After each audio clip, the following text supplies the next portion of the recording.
Boris Vian, le sourire créateur. Avant-propos. L'état civil vous a doté de 2 prénoms pour le prix d'un.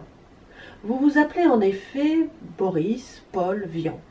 Vous portez en bandoulière le prénom de votre père et l'admiration de votre mère pour un certain Boris Goudounov.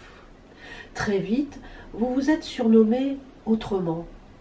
Bison Ravi, Bison du Ravi pour les intimes, Hugo H. Buisson, Andy Blachnik, Xavier Clark, Michel Delaroche, Otto Linck, Joseph Pignerol, S. Culap, Gédéon Moll pour les passionnés de jazz, Vernon Sullivan pour les amateurs de polar.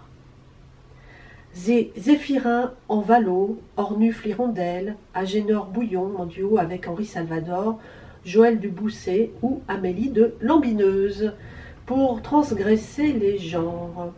Gérard Dunoyer, l'idiosyncrasie, Borisot Viana, Fanaton Eugène Minou pour présenter les 45 tours de votre choix. Jules Dupont pour signer votre traité de civisme. Gédéon Mauve en hommage au savant Cosinus et même Aimé d'Amour pour le manifeste du Cocu, comité d'organisation des consommateurs et usagers que vous avez rédigé en 1943. Vous êtes né un 10 mars 1920 sous le signe du poisson volant à Ville d'Avray, banlieue chic du sud-ouest de Paris, connue pour ses promenades dominicales et ses vestiges endormis. Très tôt, vous avez pris goût aux canulars, aux gags à rebondissements, aux intitulés à tiroir et aux pastiches que vous réalisez jusqu'au parfait trompe-l'œil. On vous croit d'origine arménienne et l'on vous prête un air slave que vous tournez aussitôt en dérision.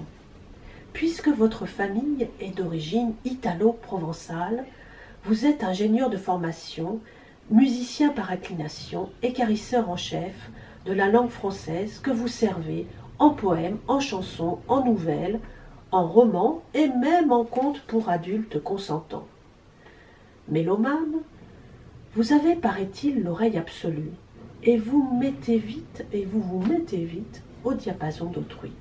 On vous prête des talents de disque jockey, un goût certain pour les cocktails détonnants, une capacité presque anglo-saxonne à prêcher le faux pour savoir le vrai, un sens inné du succès d'année que vous distillez à volonté, y compris dans l'épilogue de votre vie. À vos temps perdus, vous vous inventez par plaisir quelques rôles de composition. Joueur d'échecs à Ville d'Avray, peintre futuriste, rue du Faubourg Poissonnière, sculpteur sur bois à la Cité Véron, apprenti garagiste à Colombes, trompettiste au Tabou, auteur-compositeur et interprète au théâtre des Trois-Baudets.